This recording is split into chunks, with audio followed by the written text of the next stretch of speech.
하나님의 우리에게 믿음을 더하여 주시옵소서. 찬송가 279장으로 하나님께 찬송 올려드리겠습니다.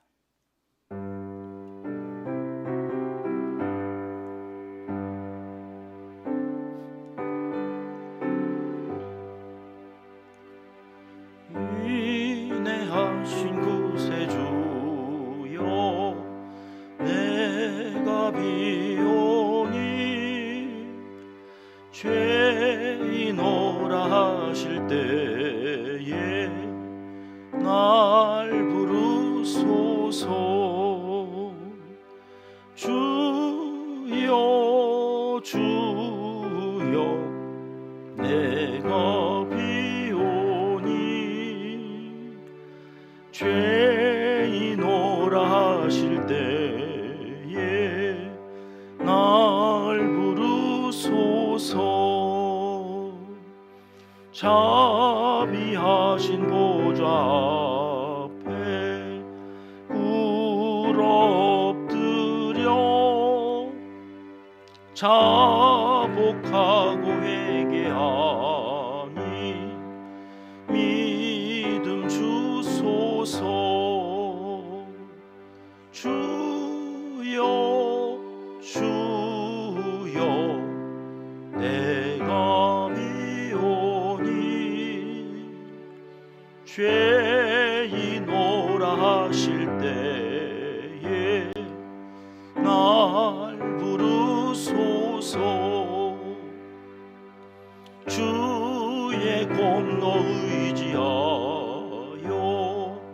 주께 가오니 상한 마음을 고치시고 구원하소서. 주여 주여, 내가 비오니 죄인오라 하실 때에 날 부르소서. 만복 근원 우리 주여, 위로하소서. 우리 주와 같은 신이 어디 있을까. 주여 주여, 내가 비오니 죄인오라 하실 때에 날 부르소서.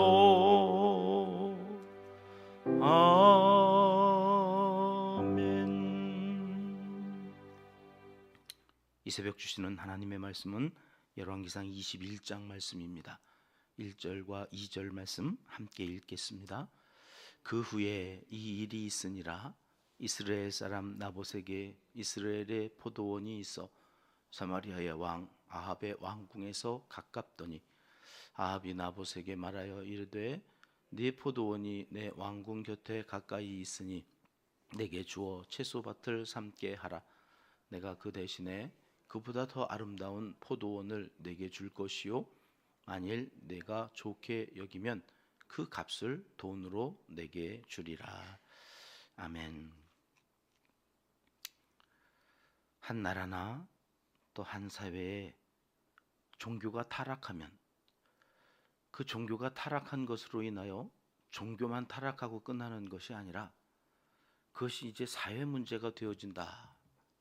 나라의 문제가 되어지고 그것이 세상의 문제로 확대되어져 간다 하는 것을 오늘 열왕기상 21장으로 오면 우리가 확인하게 되는데요. 앞장에서 종교적인 문제였지요. 거짓 선지자들과 하나님의 선지자가 갈멜산에서 전투를 벌이고 결국 하나님이 살아계신 진짜 신인 것을 나타내 보여주면서 종교적인 문제가 회복되어지는 듯 싶었으나 결국 아람 나라에서 연합군이 전쟁을 걸어오면서 이 아합이 그 아람 나라와 전쟁을 하는 그 그 과정에서 하나님이 이기게 하신 건데, 그렇잖아요? 하나님의 선지자가 나타나서 하나님이 너의 손에 붙여준다. 그래서 이긴 건데, 이 아합과 이세벨은 지가 잘나서 이긴 줄 알아요. 자기가 능력이 있고 내가 전쟁에 능해서 그 전쟁을 이기게 한 줄 이제 착각하는 거죠. 그 교만이 하늘을 찌르는 거죠. 오늘 21장에 오면 1절 말씀은 그 후에 이렇게 시작해요. 그 후에 이 일이 있으니라. 그 후가 언제냐면 13만 명의 아람 그 연합군을 이긴 후에, 그런 말이죠. 그 이기고 나서 아무래도 아합과 이세벨은 그 전쟁에서 이긴 기념으로 뭐 잔치를 벌이고 사치와 방탕한 생활을 이어갔던 것 같아요. 이스라엘에 별궁을 지었어요. 별궁을. 원래는 사마리아에 왕궁이 있는 건데 오늘 이스라엘에 자기의 궁이 또 하나 있다는 거죠. 근데 그 이스라엘에 있는 궁 앞에는 포도원이 하나 있는 거예요. 나봇의 포도원이에요. 나봇이라고 하는 사람의 그 포도원이 이 왕의 눈에 거슬렸던 거죠. 그래서 2절에 가보면 채소밭을 삼겠다는 거죠. 야, 여기 이 포도원 내가 싹 밀어버리고 채소를 좀 심고 싶은데 이 땅 내게 팔아라, 그런 거죠. 네가 원하면 여기보다 더 아름다운 포도원을 줄게. 그러니까 자기가 왕이라고 내놔 이래서 뺏은 게 아니에요. 지금 야, 여기보다 더 좋은 포도원, 기름진 땅에 있는 더 넓은 아름다운 포도원을 줄 테니까 너 이거 나한테 주고 그리로 가서 농사져라. 그렇지 않으면 돈 줄게. 돈 그거 얼마 주면 팔겠냐. 그래서 팔으라는 거예요. 여러분, 이 말이 오늘날 우리의 경제관념으로는 아무 문제 없죠. 뭐가 문제입니까? 그렇지 않습니까? 더 좋은 포도원 준다는데 뭐 값을 치러서 후하게 돈을 주고 사겠다는데 뭐가 문제겠습니까? 아무런 문제가 안 되는 거죠. 그런데 3절에 가보면 나봇이 이렇게 말을 합니다. 3절 말씀 우리 같이 읽을까요? 시작. 나봇이 아합에게 말하되 내 조상의 유산을 왕에게 주기를 여호와께서 금하실지로다. 그러니까 세상적인 경제관념으로는 아무 문제가 안 되지만 이것은 누가 금하는 일이라고 그랬어요? 하나님이 여호와께서 금하실지로다. 이게 무슨 얘기냐면 땅은 누구 거예요? 하나님 거예요. 하나님 거. 그러니까 가나안에 들어갈 때 여러분 이 땅을 자기들이 돈 주고 산 게 아니라고요. 하나님께서 정복하게 하시고 제비 뽑아서 각 지파별로 각 지파에 속해 있는 각 권속별로 다 나누어 주신 거예요. 그냥 주신 거예요. 거저받은 거예요. 그러면서 그 땅이 하나님 거라고 그랬거든요. 여러분 레위기 25장으로 가보면 이 말씀이 이렇게 정리되어져 있어요. 23절부터 같이 볼게요. 23절 같이 읽습니다. 토지를 영구히 팔지 말 것은 토지는 다 내 것임이니라. 너희는 거류민이요 동거하는 자로서 나와 함께 있느니라. 토지가 누구 거라고요? 하나님 거. 토지가 하나님 거예요. 아합 왕 것도 아니고 나봇 것도 아니고 이거 하나님 거예요. 하나님께서 임시 맡아 놓은 거예요. 그래서 거류민이다. 거류민이라고 하는 것은 땅을 네게 아닌데 내가 소작하고 있는 중이다, 이런 말이에요. 원래 히브리어는. 그래서 저기 거류민에 숫자가 있고 밑에 각주에 가보면 소작인 이렇게도 되어져 있어요. 그러니까 잠시 있다가 가는 거예요. 이 땅이 누구의 것이 아니라 하나님의 것이다. 너희는 잠시 맡고 있을 뿐이다. 24절이요. 같이 읽습니다.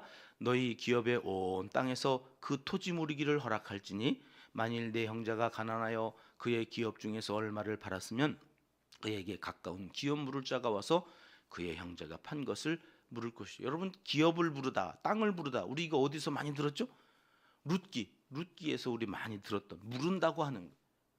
그게 뭔 말인가? 그리고 25절에 가봤더니 가난해 가지고 이게 땅을 팔지 않고는 땅을 통하여서는 다른 먹을 게 없으니까 가난한 사람들이 이 땅, 나에게 주어지신 잠시 맡으라고 하는 그 땅을 잠시 다른 사람에게 팔아서 그 돈으로 먹고 사는 것은 오케이, 괜찮겠다, 그런 거예요. 살다 보면 가뭄이 들 수도 있고 사업이 실패할 수도 있고 그래서 이 땅 가지고 있는 땅밖에는 살 수 있는 길이 없을 때는 그 땅 물어라. 오케이, 그건 내가 허락할게. 그러나 그 땅도 가까운 기업 물을 자가 있어서 형편이 괜찮은 사람이 그 땅을 형제죠, 아니면 친척들이죠, 그들이 좀 판 것을 다시 사다가 그 땅을 다시 물을 것이요, 원래대로 돌려놓으라는 거예요. 26절로 가볼까요? 같이 읽습니다. 만일 그것을 물을 사람이 없고 자기가 부유하게 되어 물을 힘이 있으면 그 판 해를 계수하여 그 남은 값을 산자에게 주고 자기의 소유지로 돌릴 것이니라. 형제가 아니라 너가 어떻게 해가지고 다시 돈이 좀 생겼거든, 그 땅을 네가 그 돈으로 사다가 그것을 원래대로 돌려놓아라, 그런 얘기예요. 더 중요한 말이 28절에 나와요. 근데 그럴 돈도 없고 사람도 없고 아무것도 없어요. 그래가지고 물을 힘이 없을 때에는 언제까지 기다리라는 거예요? 희년 50년 50년째 해야 되는 애는 모든 것이 다 원래 상태로 돌아가야 되는 거거든요. 그 희년에 이르러서 다 돌려주라는 거예요, 원래대로. 가장 극빈자를 위한 하나님의 배려이고, 그들도 하나님의 백성이기 때문에 돌봐야 돼서 하나님이 만들어 오는 50년째 모든 것을 원래대로 돌리는 신년이 하나님의 법이에요. 그래서 다 돌려야 돼요. 그러니까 지금 이 나봇이 가지고 있는 땅을 팔 수가 없어요. 이 조상 때로부터 가지고 온, 조상 때로부터 나에게 주어진 잠시 맡고 있는 것을 내가 어떻게 팝니까? 하나님이 그것은 금하신 일입니다. 그렇게 얘기한 거죠. 그러니 이 아합 왕도 이 사실을 알고 있어요. 그러니까 나봇이 하나님이 금했다고 그러니까, 여러분 4절 말씀에 가보면 극심히 근심하고 답답하여서 왕궁으로 돌아갔다, 그런 말을. 그래가지고 식음을 전폐하고 자리에 누웠어요. 이걸 보면 아합 왕이 기가 얇은 사람이지 악한 사람은 아니다, 그런 생각이 또 들어요. 기가 팔랑기라 이세벨이 뭐라 그러면 그런가 하고 굿뚝 따라가는 거예요. 그리고 또 여기 하나님을 믿는 아주 신실한 나봇이 하나님이 금했다고 그러니까 또 그것도 또 이렇게 듣고서는 가가지고 자리에 눕는 거죠. 그걸 누가 봐요? 그 옆에서 사는 아내가 봐요. 5절 말씀 같이 읽어봅니다. 시작. 그의 아내 이세벨이 그에게 나와 이르되 왕의 마음에 무엇을 근심하여 식사를 아니하나이까. 왕이 돼가지고 저렇게 또 뭐 근심하고 밥을 굶고 누워 있으니까 아내가 물어보는 거죠. 뭐냐 도대체, 왜 밥도 안 먹고 이렇게 누워 있냐? 뭐 이렇게 저렇게 얘기했지 않겠습니까? 이만저만해서 내 포도원 갖고 싶은데 하나님이 하지 말라고 그래서 안 판다고 그러더라. 여러분, 이 이세벨이라고 하는 여자는 하나님을 섬겨요, 바알을 섬겨요? 바알. 바알의 법에는 희년이 있겠어요? 뭐 그런 땅의 소유가 바알 거라고 그러면서 그거 다 돌리라고 그랬겠어요? 바알은 순전히 자기 본의적이에요. 자기 잘 먹고 자기 잘 살면 복 받은 거예요. 다른 사람 아무 상관없어요. 나만 잘 되면 되는 신이 바알 신이거든요. 나만 풍요롭고 나만 건강하고 나만 이게 바알인데, 이세벨이 그러니까 웃기는 거죠. 무슨 하나님이, 자기는 그런 얘기 들어본 적도 없어요. 바알만 섬기니까. 그래서 어떻게 해요? 거짓 증언들을 세워가지고 왕과 하나님을 나봇이 저주하였다고 거짓 증거하게 해서 돌로 쳐 죽이게 만드는 거죠. 그리고 그 포도원을 자기 것으로 삼습니다. 여러분, 하나님의 법과 바알의 법, 하나님의 진리와 이 세상 살아가는 사람들의 삶의 방식은 왜 그렇게 다른데? 그리고 그 둘이 충돌을 하면 왜 하나님의 법과 하나님의 진리는 늘 그렇게 힘이 없어 보이는지. 하나님의 말씀대로 살려고 하는 나봇은 죽어요. 세상의 법 바알의 법은 얼마나 강해 보이는지 늘 승리하는 것 같아요. 그래서 그 나봇의 후손이 채소밭으로 바뀌어졌겠죠. 그 후에 여러분, 성경은 이렇게 이어집니다. 17절 말씀 가보실까요? 같이 읽습니다. 여호와의 말씀이 디셉 사람 엘리야에게 임하여 이르시되, 하나님이 이런 악을 가만두고 보실 분이 아니시죠. 개입하시고 판단하시는 분이시죠. 여러분 요즘도 그러실까요? 요즘은 그렇게 즉각적으로 하나님께서 개입하시고 판단하시는 것 같지 않아요. 억울한 일들이 바로바로 해결되고 바로바로 풀려지지 않아요. 그런데 성경은 하여튼 오늘 엘리야에게 여호와의 말씀이 임하였대요. 아합에게 보내시는 거죠. 19절 말씀 가볼까요? 함께 읽겠습니다. 너는 그에게 말하여 이르기를 여호와의 말씀이 네가 죽이고 또 빼앗았느냐고 하셨다 하고, 또 그에게 이르기를 여호와의 말씀이 개들이 나봇의 피를 핥은 곳에서 개들이 내 피 곧 내 몸의 피도 핥으리라 하였다 하라.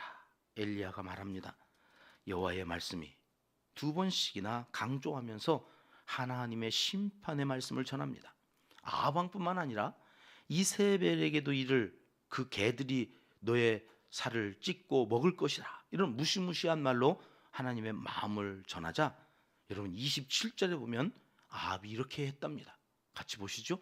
아합이 이 모든 말씀을 들을 때 그의 옷을 찢고 굵은 배로 몸을 동이고 금식하고 굵은 배에 누우며 또 풀이 죽어 다니더라. 아합이 악한 게 아니라 기가 얇은 거라고 그랬죠. 이게 기가 이렇게 얇은 사람들은 옆에 누가 있어야 되느냐가 중요하거든요. 이세벨 같은 악한 여자가 옆에 있으면 안 되는 사람이에요. 이 사람은 엘리야와 같은 하나님의 사람이 늘 있어야 되는 건데 그 사람이 없어요. 그 사람은 하나밖에 없잖아요. 그리고 주변에는 850명이나 맨 거짓 선지자들 둘러쳐져 있어가지고 맨 듣느니 바알이 하나님같이 여겨지는 말들만 들으니까 홀딱홀딱 넘어가서 악한 거예요. 근데 여기 하나님의 사람이 와가지고 또 하나님의 말씀이라고 전하니까 옷을 찢고 굵은 배로 몸을 동이고, 오늘 우리가 부른 것처럼 인애하신 구세주여, 죄인 부르실 때에 날 부르소 회개하는 거예요. 여러분, 그 회개할 때에 하나님은 또 어떻게 하십니까? 29절 말씀 볼까요? 같이 읽습니다. 아합이 내 앞에서 겸비함을 네가 보느냐? 그가 내 앞에서 겸비함으로 내가 재앙을 저의 시대에는 내리지 아니하고 그 아들이 시대에야 그의 집에 재앙을 내리리라 하셨더라. 이건 또 뭡니까? 이런 악한 왕, 아니 극악한 가장 악한 왕이라니까요. 근데 그 왕이 옷을 찢고 회개 한번 했다고 겸비함을 네가 보느냐? 이러면서 엘리야에게 심판하지 않겠다는 거예요. 재앙을 내리지 않겠다는 거예요. 그 아들 때에 내리겠다는 것은 아버지의 죄를 아들에게 덮어 씌우겠다 그런 얘기 아니라고 그랬죠. 그 아들이 지은 죄로 인하여서 아들 때에 그 심판이 그 죄로 인하여서 임하는 거지, 아버지가 지은 죄를 아들에게 덮어 씌우겠다 그런 말씀 아닙니다. 이 얘기는 여러분, 오늘 이 새벽에 우리가 붙잡고 싶은 말씀이 그거예요. 내 옆에 누가 있나? 여러분, 내 욕심이, 내 본능이 자꾸 죄가 올라와가지고 뭘 하려고 하면 적어도 기도하는 사람한테 한 번쯤은 물어보세요. 아니, 기도하는 사람한테 묻지 말고 하나님한테 직접 물어보세요. 내가 이거 해도 됩니까? 하나님, 이거 내가 할까요? 지 마음대로 해놓고 속 뒤집어 놓지 말고 좀 물어봐요. 좀 물어봐. 하나님께서 들으신다는데 다 해놓고 그냥, 그리고 제대로 된 사람한테 물어봐야죠. 거짓 선지자들 850명 세워놓고 그들에게 물어보면 내일 당장 그 얘기가 또 나와요. 내일 아합이 열왕기상 이제 마지막 장에 아합이 죽는데, 바로 오늘 하루, 오늘 왜 이 말씀을 우리에게 주실까? 하나님은 우리가 얼마나 악하든 덜 악하든 그거에 관심이 없으세요. 오늘 우리가 회개하고 진심으로 회개하고 하나님 앞에 나와서 그 하나님의 뜻을 쫓으려고 하는 마음이 있는가? 거기에만 관심이 있으세요. 여지껏 네가 얼마나 악하게 살았고 네가 그렇게 멍청하게 살았는지 그거 하나님이 따지지 않으세요. 오늘 하루 진실되이 이 말씀 따라 살아가겠느냐? 지금까지 살아왔던 것과는 다르게 한번 살아보겠느냐? 그거 물으시고, 예, 그러면 그 겸비함을 네가 보았느냐? 엘리야에게 말하듯이 하나님 그 겸비함으로 오늘 또 우리에게 기회를 주시고 새로운 삶을 살아갈 수 있도록 복을 내려주시는 분이시다. 성경은 우리에게 하나님의 마음을 우리에게 가르쳐 주십니다. 이 하나님의 용서의 마음을 우리가 이해하고 우리도 그 하나님의 마음에 합한 자로 살아가기 위하여 기도하고 나아가시는 하나님의 사람들이 다 되시기를 이 새벽 하나님은 간절히 원하시고 계십니다. 기도하겠습니다. 하나님 아버지, 불변하시는 말씀 앞에서 정직히 행하되 육신이 약하여 그러지 못할 때에라도 속히 회개하고 돌아오는 하나님의 사람들이 다 되게 하여 주시옵소서. 우리에게 나보처럼 억울한 일이 있지 않도록 지켜주시길 원하지만 불의 앞에서 비겁하게 살지 않도록 도와주시기도 원하오니 오늘도 우리와 동행하여 주시옵소서. 이제 못다한 기도를 주님 가르쳐 주신 기도로 아뢰오니 하늘에 계신 우리 아버지, 아버지의 이름을 거룩하게 하시며 아버지의 나라가 오게 하시며 아버지의 뜻이 하늘에서와 같이 땅에서도 이루어지게 하소서. 오늘 우리에게 일용할 양식을 주시고 우리가 우리에게 잘못한 사람을 용서하여 준 것 같이 우리 죄를 용서하여 주시고 우리를 시험에 빠지지 않게 하시고 악에서 구하소서. 나라와 권능과 영광이 영원히 아버지의 것입니다. 아멘. 오늘도 합심해서 몇 가지 기도 제목을 갖고 함께 기도하기를 원합니다. 이번 주간에 있을 중고등부 겨울 수련회를 위해서 함께 기도하겠습니다. 13명의 학생과 교사 선생님들이 참여하겠다고 하는 어제 보고를 받았는데요.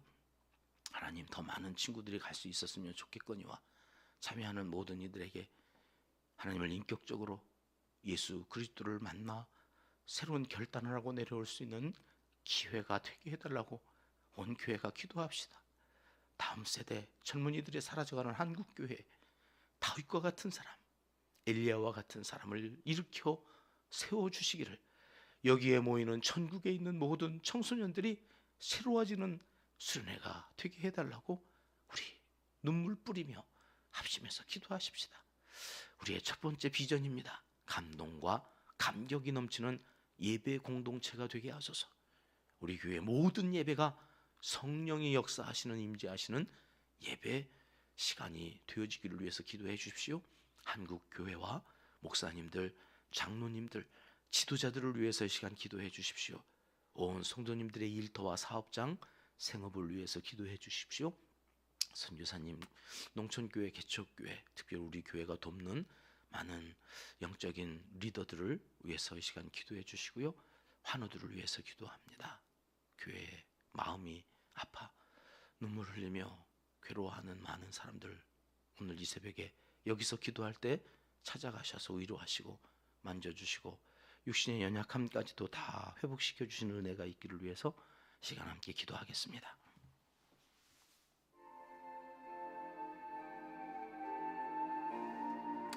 참 좋으신 아버지,